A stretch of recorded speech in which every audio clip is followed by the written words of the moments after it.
എടോ, ഒരുപാട് സ്റ്റെപ്സും കാര്യങ്ങളും ഒന്നുമില്ലാതെ നമ്മുടെ വീട്ടിലുള്ള 2-3 ഐറ്റംസ് മാത്രം വെച്ച് ഉണ്ടാക്കാൻ പറ്റുന്ന നല്ല അടിപൊളി ഒരു കറിയുടെ റെസിപ്പി ആട്ടോ ഇന്ന് കാണിക്കുന്നത്.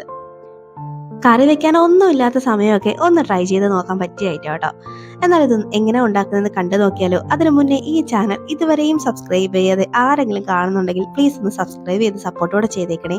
കൂടെ കാണുന്ന ബെല്ലൈക്കണിലെ ഓൾ തന്നെ മറക്കാതെ അമർത്തിയേക്കണേ. എടോ, ഇത് ഉണ്ടാക്കാനായി ഒരു പാൻ ഒന്ന് എടുത്ത് അടുപ്പത്തേക്ക് വെച്ച് അതിലേക്ക് 1 ടേബിൾ സ്പൂണോളം വെളിച്ചെണ്ണ ഒന്ന് ആഡ് ചെയ്ത് കൊടുക്കാം കേട്ടോ. വെളിച്ചെണ്ണ ഒന്ന് ചൂടായി വരുമ്പോഴേക്കും ഒരു 1/2 ടീസ്പൂൺ കടുകിട്ട് ഒന്ന് പൊട്ടിക്കാം. കൂടെ ഒരു ചെറിയ പീസ് ഇഞ്ചിയുടെ കഷ്ണം എടുത്ത് ചെറുതായിട്ട് മുറിച്ചതും ഒരു 2 പച്ചമുളക് ഒന്ന് കീറി ഇട്ട് കൊടുക്കാം കേട്ടോ. അത് ചെറുതായിട്ട് ഒന്നങ്ങ് മിക്സ് ആക്കി എടുക്കാം. ഇഞ്ചിയുടെ പച്ചമണമൊക്കെ ഒന്ന് മാറി വരുമ്പോഴേക്കും അതിലേക്ക് ഒരു സവാള നീളത്തിൽ അരിഞ്ഞതങ്ങ് ചേർത്ത് കൊടുക്കാം. ഇങ്ങനെ അങ്ങ് അരിഞ്ഞങ്ങ് ചേർത്ത് കൊടുക്കാം. ഇനി ഇത് ചെറുതായിട്ടൊന്ന് വഴറ്റിയെടുത്താൽ മതിയാവും. ഒന്ന് ട്രാൻസ്പെറന്റ് ആവുന്നവരെയും ഒന്ന് വഴറ്റിയെടുക്കാം. പെട്ടെന്ന് തന്നെ ആയി കിട്ടൂട്ടോ.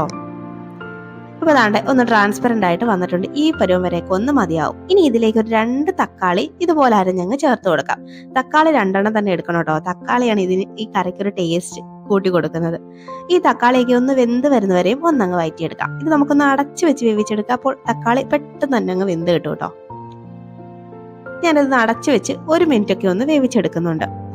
ഇപ്പോൾ 1 മിനിറ്റ് കഴിഞ്ഞിട്ടുണ്ട്. നമ്മുടെ തക്കാളിയൊക്കെ നല്ലപോലെ വെന്ത് ഒന്ന് ഉടഞ്ഞ് വന്നിട്ടുണ്ട്. ഇത് ജസ്റ്റ് ഒന്നും കൂടെ ഒന്ന് വഴറ്റി ഒന്ന് ഉടച്ചെടുക്കാം കേട്ടോ. ഇനി അതിലേക്ക് നമുക്ക് കുറച്ച് മസാലപ്പൊടികളും കൂടെ ഒന്ന് ചേർത്ത് കൊടുക്കണം. ഒരു 1/4 ടീസ്പൂണൊക്കെ മഞ്ഞൾപ്പൊടിയും ഒരു 1/2 ടീസ്പൂൺ മുളക് പൊടിയും മാത്രം മതിയാവും കേട്ടോ.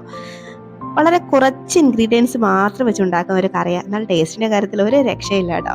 ഈ പൊടികളുടെ പച്ചമണമൊക്കെ ഒന്ന് മാറി വരുമ്പോഴേക്കും നമ്മൾ ഇതിലേക്ക് ഉപ്പൊന്നും ചേർത്തില്ല. ആവശ്യത്തിനുള്ള ഉപ്പും കൂടെ ഈ സമയം ചേർത്ത് കൊടുക്കാം. ചേർത്ത് ഒന്നും കൂടെ അങ്ങ് മിക്സ് ആക്കി എടുക്കാം കേട്ടോ. ഇനി ഇതിനകത്തോട്ട് ഒരു സീക്രട്ട് ഇൻഗ്രീഡിയന്റ് ആട്ടോ ചേർത്ത് കൊടുക്കുന്നത്. നമ്മുടെ വീട്ടിലെല്ലാം എന്നും ഉണ്ടാകുന്ന ഒരു ഐറ്റം തന്നെ, അതാണ് നമ്മുടെ കഞ്ഞിവെള്ളം. ഈ പൊടികളുടെ പച്ചമണമൊക്കെ ഒന്ന് മാറി വരുമ്പോഴേക്കും ഇതിലേക്ക് ഒരു 1.5 കപ്പോളം കഞ്ഞിവെള്ളം കൂടെ ഞാൻ ചേർത്ത് കൊടുക്കുന്നുണ്ട് കേട്ടോ. ശരിക്കും നല്ലൊരു ടേസ്റ്റ് ആട്ടോ ഈ കഞ്ഞിവെള്ളമൊക്കെ അങ്ങോട്ട് ആഡ് ചെയ്ത് അങ്ങോട്ട് ഉണ്ടാക്കുമ്പോഴേക്കും. ഈ കഞ്ഞിവെള്ളം കൂടെ ആഡ് ചെയ്ത് നല്ലപോലെ ഒന്നും കൂടെ അങ്ങ് മിക്സ് ആക്കി എടുക്കാം. പിന്നെ ഉപ്പ് ചേർക്കുമ്പോൾ നിങ്ങൾ ഒന്ന് ശ്രദ്ധിക്കുക. ചോറിൽ നമ്മൾ ഉപ്പിട്ടാണ് വേവിക്കുന്നതെങ്കിൽ ഇതിൽ ഉപ്പ് അല്പം കുറച്ച് ചേർത്താൽ മതി, നോക്കിയിട്ട് ചേർത്താൽ മതിയാവും. ഇനി ഇതിലേക്ക് കുറച്ച് കറിവേപ്പിലയും കൂടെ അങ്ങോട്ട് ഇട്ട് കൊടുക്കാം. ചേർത്ത് ഇനി അതൊന്നും കൂടെ അങ്ങ് മിക്സ് ആക്കി എടുത്തിട്ട് നമുക്കിത് അടച്ചു വെച്ച് ഒരു 1-2 മിനിറ്റ് ഒന്ന് വേവിച്ചെടുക്കാം കേട്ടോ. അതുവരെയൊക്കെ മതിയാവും. അപ്പോഴേക്കും ഈ കറി നല്ല സൂപ്പറായിട്ട് സെറ്റ് ആയിട്ടുണ്ടാവും. അപ്പൊ നമുക്കിതൊന്ന് അടച്ചു വെച്ച് ഒരു 2 മിനിറ്റ് ഒന്ന് വേവിച്ചെടുക്കാം. ഇപ്പൊ ദാണ്ടെ ഒരു 2 മിനിറ്റ് ഒക്കെ കഴിഞ്ഞിട്ടുണ്ട്. നമ്മുടെ കറിയൊക്കെ നല്ല സൂപ്പറായിട്ട് വന്നിട്ടുണ്ട് കേട്ടോ. അത് ചൂട് ചോറിൻ്റെ കൂടെ അങ്ങോട്ട് ഒഴിച്ച് കഴിക്കണം. നല്ല അടിപൊളി ടേസ്റ്റ്. അപ്പൊ നിങ്ങൾ ട്രൈ ചെയ്ത് നോക്കിയിട്ടില്ലെങ്കിൽ ഇതുപോലൊരു കറി ഒന്ന് ട്രൈ ചെയ്ത് നോക്കൂ. അപ്പം ഇനി ഒരു അടാർ റെസിപ്പിയുമായി വീണ്ടും കാണാം. അതുവരേക്കും ബൈ. Thanks for watching.